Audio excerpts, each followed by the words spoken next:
Hey, what's up guys? How are you all? कैसे हो सारे के सारे बच्चे? सब बच्चों को नमस्ते एंड चलिए आज की कहानी की शुरुआत करते हैं। और जैसा कि पता है आप लोगों को कि हम लोग एक सीरीज पर चल पड़े हैं। वो सीरीज कहती है कि हम एनसीईआरटी के बैक साइड क्वेश्चन है जिनको हम लोग करने वाले हैं। और एक पहला क्वेश्चन पहले चैप्टर का हम लोग कर चुके हैं और अब दूसरे क्वेश्चन के ऊपर आते हैं। तो चलिए दूसरा क्वेश्चन कहता है आपको यहाँ पर कि right the output produced by the following SQL commands. Okay, तो आपको एक एक करके कमांड्स दे रखी हैं। सारी की सारी सिंगल रो फंक्शन की ही है मेरे ख्याल से, अगर हम नीचे तक देखें इनको। यस, सारी की सारी कमांड्स हैं जो सिंगल रो फंक्शंस की हैं। तो यस, चलिए फिर शुरुआत करते हैं। सबसे पहले आपके पास आता है पाव फंक्शन। पाव फंक्शन आता है जी कैटेगरी के अंदर कौन सी? मैथ्स फंक्शन या फिर न्यूमेरिकल फंक्शन की कैटेगरी के अंदर। ठीक है, एक इसका डायग्राम सा बना लेते हैं सोना सा, जो आपको याद रखना है। ठीक है, याद रखना है मतलब कहने का कि इस डायग्राम से जो मैं अभी आपके सामने बनाने वाली हूँ, इसमें से ही आपको एक नंबर का क्वेश्चन तो बिल्कुल आपको बोर्ड के अंदर से आ जाएगा। ठीक है, मतलब बोर्ड में आ जाएगा, इसके अंदर से आ जाएगा। ठीक है, तो चलिए अगर हम बात करें हमारे एसक्यूएल फंक्शंस की। ठीक है, एसक्यूएल के अंदर फंक्शंस की, इसको मैं थोड़ा सा ऐसे कर लूं कि मैं अच्छे से बना पाऊं।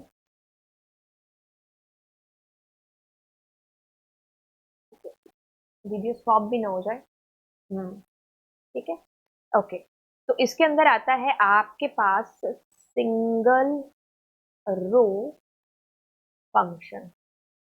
ठीक है, बड़े ध्यान से देखना। सिंगल रो फंक्शन में आपके पास मैथ्स फंक्शन या फिर आप न्यूमेरिक फंक्शन कह दो। इसके अंदर आपके पास में तीन फंक्शन है। कौन से? तीन फंक्शन है। ठीक है, और तीन फंक्शन कौन कौन से हैं? पाव या फिर पावर फंक्शन। ठीक है, मतलब पावर और पाव तीनों दोनों एक के ही नाम है। Then you have round function, mod function. ठीक है, इंपॉर्टेंट है। आपसे पूछ लिया जाएगा which of the following is belongs to numeric function category. तो चार पांच में से आपको चूज करना होगा कि भाई this is the numeric function और मैथ्स फंक्शन। ठीक है, देन आपके पास में सिंगल रो फंक्शन की कैटेगरी के अंदर ही आपके पास आता है यहाँ पर, येलो ही ले लेते हैं, सोना सा बन जाएगा, है ना, स्ट्रिंग फंक्शन या फिर आप उसको टेक्स्ट फंक्शन भी कह सकते हो। ठीक है, यहाँ पर दूसरा लिख देते हैं विच इज डेट फंक्शन। ठीक है, तो आपके पास यहाँ पर काफी सारे हैं, लिख लेते हैं, जो भूल जाएंगे वो उसे बुक से देख लेंगे। You case and upper. ठीक है, अब एल केस एंड लोअर। ठीक है, फिर आपके पास आता है मिड, सब एसटीआर और सब स्ट्रिंग। ठीक है, देन आपके पास आता है लेंथ फंक्शन, लेंथ से लेफ्ट और राइट फंक्शन। ठीक है, दो अलग अलग फंक्शन, लेफ्ट से लेफ्ट फैच करने के लिए लेफ्ट फंक्शन, राइट से फैच करने के लिए राइट फंक्शन। बट ये जो तीनों हैं ये एक के ही नाम है। ठीक है, मैं वैसे अलग अलग लिख देती हूँ ताकि कंफ्यूजन ना हो। और RIGHT, ये दोनों अलग अलग फंक्शन है, लेकिन ये जो है ये तीनों एक ही फंक्शन है, मतलब एक ही काम कर रहे हैं। रणछोड़ दास श्यामल दास चांचड़ भी वही था जो रेंचो था, रेंचो भी वही था जो फुनसुक वांगडू था, फुनसुक वांगडू भी वही था जो किरदार में आमिर खान था। तो मतलब एक ही बंदे के नाम से, है ना। ठीक है, तो चलिए अब लेफ्ट हो गया, राइट हो गया। फिर आपके पास आता है ट्रिम फंक्शन, देन आपके पास आर ट्रिम, कॉमा डाल करके एल ट्रिम लिख देती हूँ। ठीक है, और कुछ बचा है फंक्शन के अंदर? एल ट्रिम आर ट्रिम हो गया, कुछ रह गया होगा तो हम अभी देख लेते हैं एनसीईआरटी के अंदर से, कुछ रह तो नहीं गया। तो आपके पास यहाँ पर देखिए day, day name, month, month name, ये आपने याद करना है, पेपर में आता है इससे। ठीक है, ईयर, फिर नाउ। ठीक है, तो डेट। ठीक है, तो ये सारे फंक्शंस आपके पास में है। ठीक है, अब एसक्यूएल के सिंगल रो के अंदर देख लेते हैं। ये पहला पहला डायग्राम आएगा आपके पास, मतलब बेहद खतरनाक वाला इंपॉर्टेंट है। आप ये कह लो कि आपको पेपर में प्रश्न इस डायग्राम से आ ही जाएगा। ठीक है, तो आपके पास एलकेएस लेंथ राइट इन एसटीआर रह गया मेरे ख्याल से लिखना, है ना। ठीक है, तो कॉमा डाल करके इन एसटीआर। वैसे भी ये दोनों फंक्शन जो एक साथ लिखे हैं, ये दोनों ही है जो आपको सिर्फ इंटीजर में आंसर रिटर्न करेंगे। ठीक है, इसके अलावा कोई भी आपको इंटीजर में रिटर्न नहीं करता। ट्रिम फंक्शन इकलौता है जो कि केस सेंसिटिव है। ठीक है, बस ये चीज थी जो आपको बतानी थी। और इसमें दूसरी चीज जो आपको बतानी है that is multi row function, that is also known as aggregate function. इससे याद आया, स्केलर फंक्शन भी बोलते हैं सिंगल रो फंक्शन को। ठीक है, तो एग्रीगेट में आपके पास में काउंट है, काउंट स्टार है। ठीक है, ये पिक्सल खराब है इसलिए ऐसा लिखा हुआ आ रहा है, बट मैं बोल भी रही हूँ, मैक्स है, मिन है, ठीक है, एवरेज है, देन सम है। तो 1 2 3 4 5 6। ठीक है, और जो काउंट स्टार है वही आपके पास सारी रोज को काउंट करके देता है, बाकी सब नॉन नैन वैल्यूज के साथ काम करते हैं। So our question was this pav function, यानी कि न्यूमेरिक मैथ्स फंक्शन की बात करें तो एज इट्स नेम सेज ये 2 की पावर 3 क्या आंसर आने वाला है, बस वही आंसर आपको बताएगा। अगर मैं इसकी जगह POWER भी कर दूं तो भी आंसर इज सेम, यानी कि 2 की पावर 3 8 आएगा, तो 8 आ रहा है ना। ठीक है, अब देखो राउंड फंक्शन। राउंड फंक्शन की कहानी बड़ी ही इंटरेस्टिंग है। कैसे करता है राउंड फंक्शन काम, उसके लिए हम समझते हैं। देखो सबसे पहले तो मैं यहीं पर लेकर के आ जाती हूँ।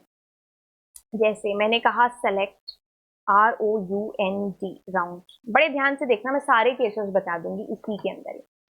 23 पॉइंट मैंने लिखा 40। ठीक है, तो अब 23.40 या फिर 47 कुछ भी आपने ऐसा लिखा। अब 23.4 है तो इट मींस राउंड ऑफ होगा, नहीं होगा, 23 का 23 आएगा। अब अगर मैं इस 4 की जगह लिख दूं 5 या 5 से बड़ा number, then it is going to be added by 1, 23 नहीं, हमारे पास 24 आएगा। ठीक है, अब ध्यान से सुनना, अगर आपने ऐसे लिखा है, मतलब मैंने कैसे लिखा है 24 इस तरीके से लिखा है, और अगर मैं यहाँ कॉमा 0 करती हूँ, दोनों से आंसर सेम आएगा। ठीक है, ये मैं तीसरा केस बता रही हूँ। पहला केस जो मैंने बता दिया 23.4 समथिंग है तो 4 की वजह से वो राउंड ऑफ नहीं होगा। अब 23.5 समथिंग है तो वो राउंड ऑफ होकर के 24 बन गया।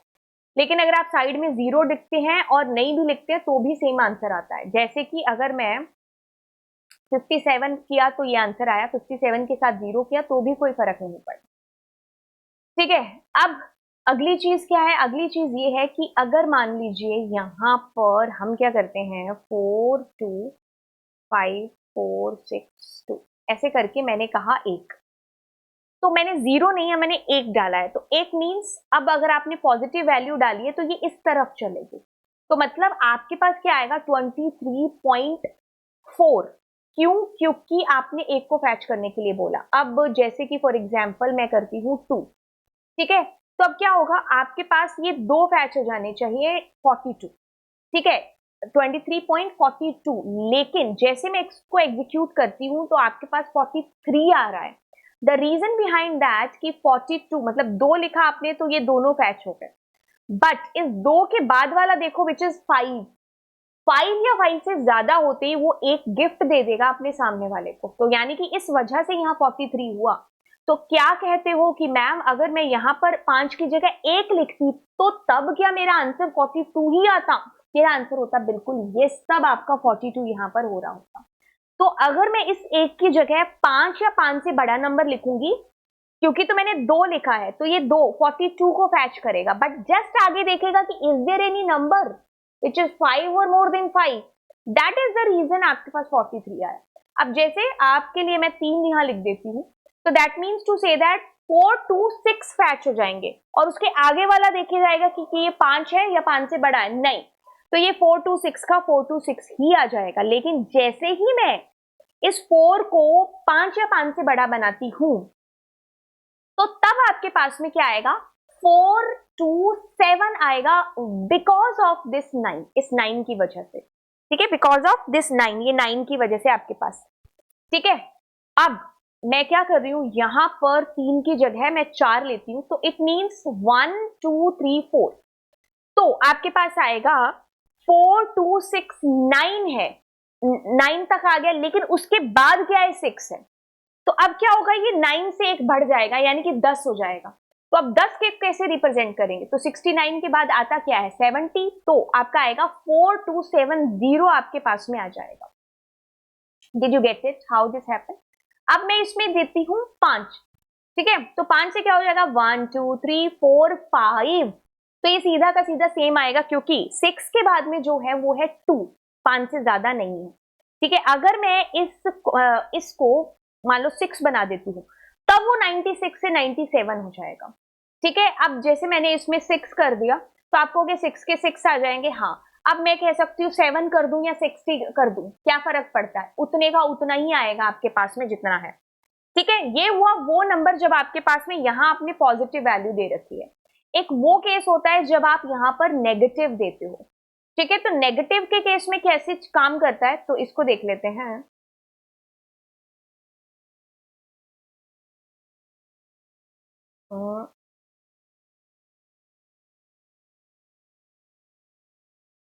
ठीक है, अब मैंने क्या कहा, -1, कुछ ज्यादा नहीं हो गए नंबर, हाँ। Let me erase few numbers, okay. ठीक है, so what I did, I have given -1। एक चीज ध्यान रखना, नेगेटिव के साथ में आप जो भी नंबर देते हो, जीरो उतने ही आते हैं, शॉर्ट ट्रिक बता रही हूं। तो -1 का मतलब ये बिकम जीरो, ये जीरो बनने वाला है। तो योर आंसर विल बी 45462 0। तो जैसे हमने इसको एग्जीक्यूट किया, वाओ। अच्छा मैम, अगर मैं इसमें 2 करती हूँ, तो क्या ये दोनों मेरे जीरो हो जाएंगे? बिल्कुल हो जाएंगे। तो 45462 454646000। The reason is this, -2 reason है। अच्छा, अब एक काम करते हैं, यहां पर डालते हैं 3। अब देखिए 3 जीरो तो होना तय है।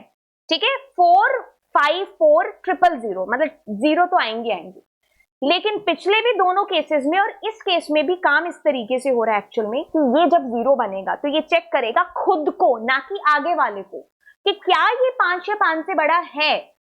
यस, ये 5 से बड़ा है। तो इस वजह से ये आगे वाले को एक गिफ्ट देगा, जिसकी वजह से 455 आपके पास में आंसर है, जो इस केस में आना चाहिए।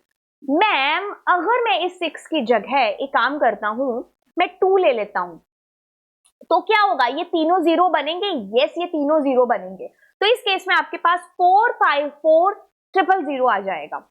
ठीक है, अब एक काम करते हैं, यहां पर देते हैं 4, तो इट मींस ये चारों क्या बनने वाले हैं, जीरो बनने वाले हैं। तो 45 और 4 बार जीरो आपके पास में आ जाएगी। ठीक है, 45 4 बार जीरो। अब मैं क्या करती हूँ, 5 दे देती हूँ, तो यानी कि 5 जीरो आपके पास में श्योर है जो आएंगी। लेकिन ये लास्ट जो है, ये 5 या 5 से बड़ा है, दैट इज द रीजन कि ये आगे एक शिफ्ट कर देगा। तो आपके पास 5 और 5 जीरो आएंगी। ठीक है, अब मैं क्या करती हूँ, यहां पर 6 डाल देती हूँ, तो जीरो तो जीरो ही है। एक और काम करते हैं कि जैसे मैंने 6 डाला, बट मैं यहां 5 या 5 से बड़ा नंबर दे देती हूँ, तो क्या होगा, तो बिल्कुल यहां पर 6 जीरो होंगी, लेकिन वो एक आगे शिफ्ट करेगा, जिसकी वजह से एक 6 जीरो आएंगी इसके अंदर। ठीक है, अब जैसे मैंने यहां पर किया 7 या 70, कुछ भी आप कर दो, तो इट विल बी जीरो। तो मैंने आपको सारे केसेस समझा दिए, इसके अंदर जितने केसेस आपके पेपर में आ सकते हैं, इससे बाहर कोई केस नहीं आएगा। अब हम करते हैं अपने प्रश्न को। प्रश्न was saying this, ma'am 1 2 3 2 3 4 5 and +2 लिखा हुआ है। तो +2 का मतलब क्या है मैम? +2 का मतलब है कि हम इन दोनों को लेने के लिए आए हैं। ठीक है, तो मतलब इस केस के अंदर 1 2 3 पॉइंट और ये 2 3, बस। अब ये आगे वाले को देखा तो दिस इज नॉट 5 और मोर देन 5, तो आंसर इज दिस। अगर नेगेटिव केस की बात करें, तो नेगेटिव केस में मैम हम इसको लेने के लिए आएंगे। ठीक है, ये जो 2 है, ठीक है, अब ये तो हमारा जीरो बन जाएगा। अब ये खुद 5 से बड़ा है या 5 है? नहीं है, तो 340। ठीक है, बेहतर अंडरस्टैंडिंग हम अब बना देते हैं इसकी, जब हम इसको एग्जीक्यूट कर लेते हैं। 123.23, ठीक है, और 340 हमारे पास में। अब इन पर चेंजेस अगर करें, तो चेंजेस ऐसे हो सकता है कि अगर मैं यहां पर 2 की जगह 3 लगा दूं, ठीक है, और यहां पर -2 की जगह -1 चाहे रहने दो, कोई दिक्कत नहीं है, बट इसको 5 से बड़ा बना दो, है ना। तो अब क्या आएगा हमारे पास में, 3, मतलब ये तीनों हमारे 2, 3, 4 आ गए, लेकिन आगे वाला क्या है, 5 से बड़ा, दैट इज द रीजन 235 है। लेकिन इसके अंदर भी क्या हो रहा है कि ये 5 है, 0 तो होगा ही होगा, पर ये 35 हो जाएगा, एक आगे वाले को गिफ्ट दे देगा। ठीक है, तो ये मैंने आपको सारे केसेस समझा दिए। अब चलते हैं आगे वाले पर। पाइथन में एक फंक्शन होता है जिसका नाम होता है लैन फंक्शन, जो क्या करता है, लेंथ कैलकुलेट करके देता है जो भी आप इसके अंदर डालते हो। अब इस केस में एक्स वाई जेड में 3 आंसर करेगा। पाइथन का ही एक ऐसा फंक्शन एसक्यूएल में भी यूज होता है, बट उसको LENGTH फंक्शन, मतलब इसकी स्पेलिंग मैं बोलती हूँ जानबूझ करके, क्योंकि हम पाइथन पढ़ के इतना वो हो चुके होते हैं कि पेपर में लेंथ और लैन फंक्शन में हम हमेशा लैन को ही चूज करते हैं। इसलिए जब भी मैं पढ़ाती हूँ, मैं कभी भी इसको लेंथ फंक्शन नहीं बोलती, मैं उसको हमेशा LENGTH फंक्शन बोलती हूँ, ताकि बच्चे को जैसे पेपर में याद आए तो वो क्लिक करे तो उसको याद आए LENGTH, है ना, क्योंकि बोल बोल के वो ना, है ना, तो मेमोरी उसको कहेगी अरे नहीं तुम्हारी मैम LENGTH बोलती थी, तो that means this is the answer, है ना। ओके, सो LENGTH फंक्शन पास कुछ नहीं, इसकी लेंथ पूरी कैलकुलेट हो जाएगी। अब कौन कैलकुलेट करेगा, इंफॉर्मेटिक प्रैक्टिस से इसकी की पूरी काउंटिंग, चलो कोई बात नहीं, हमारा कंप्यूटर कर लेगा ना, पर खैर पेपर में करना पड़ेगा, तो 21 आ जाएगा। अब सवाल ये उठता है कि क्या हम स्पेस ले सकते हैं, लेंगे ही लेंगे डेफिनेटली आपके पास, ठीक है, स्पेस तो हम छोड़ ही नहीं सकते। लेट सपोज हम यहाँ काफी सारा स्पेस दे देते तो that will also calculate. Now you can't ask कि मैम इतने सारे स्पेस में से कैसे पता चलेगा, तो पेपर में कुछ भी स्टूपिड चीज नहीं आएगी, ठीक है। अगर स्पेस ऐसे दिया होगा तो it will be perfectly mentioned there कि हाँ ये स्पेस इतना दिया हुआ है। ओके, फिर आपके पास ईयर फंक्शन है, as its name says it is going to be print the year only. Month के अंदर से महीना यानी कि 11 आएगा, ना कि नवंबर आएगा आपके पास। डे में डे आपके पास आ जाएगा। एक बार इसको एग्जीक्यूट करते हैं, खैर कॉमा दे रखा है, आधी कमांड आगे होगी इसकी।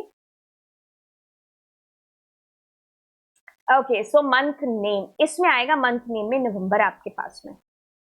एक सेकेंड, कितने बज गया, ठीक है, एक सेकेंड, इसमें कोट्स से सही नहीं लगा रखे, ठीक है।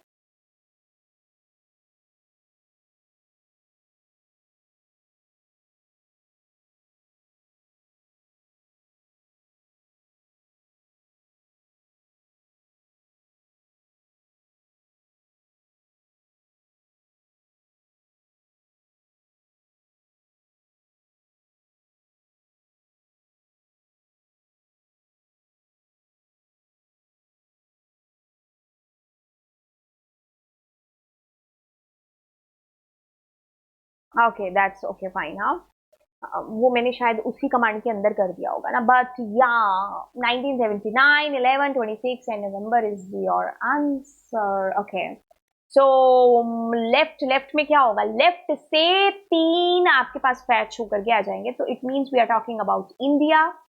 एंड राइट से 4, तो मतलब ENCE आपके पास में आएगा, ठीक है। तो लेफ्ट लेफ्ट से फैच करेगा, राइट राइट से फैच आपको करके देगा, ठीक है, बड़ा ही सिंपल है।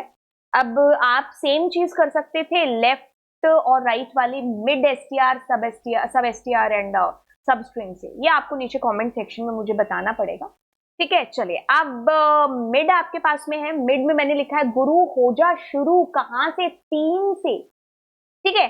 तो 1 2 3 यानी कि फॉर्म, FORM, क्योंकि 4 लेना है ना इसको, देखो क्या है, ये 3 बताएगा कि कौन से इंडेक्स से शुरू करूं मैं सब स्ट्रिंग करना, और ये 4 बताएगा कि कितना सब स्ट्रिंग करके लाना है, 4 करेक्टर, 4 से ज्यादा, जो भी। 3 के बाद FORM आपके पास आ जाएगा। अब सब STR आप कर रहे हो तो 3, तो यानी कि अगर आपने 3 दिया तो ये 3 नंबर इंडेक्स से 1 2 3 से एक्टिव पूरा का पूरा आ जाएगा आपके पास, ठीक है। फिर भी हम इसको एक बार एग्जीक्यूट भी कर लेते हैं,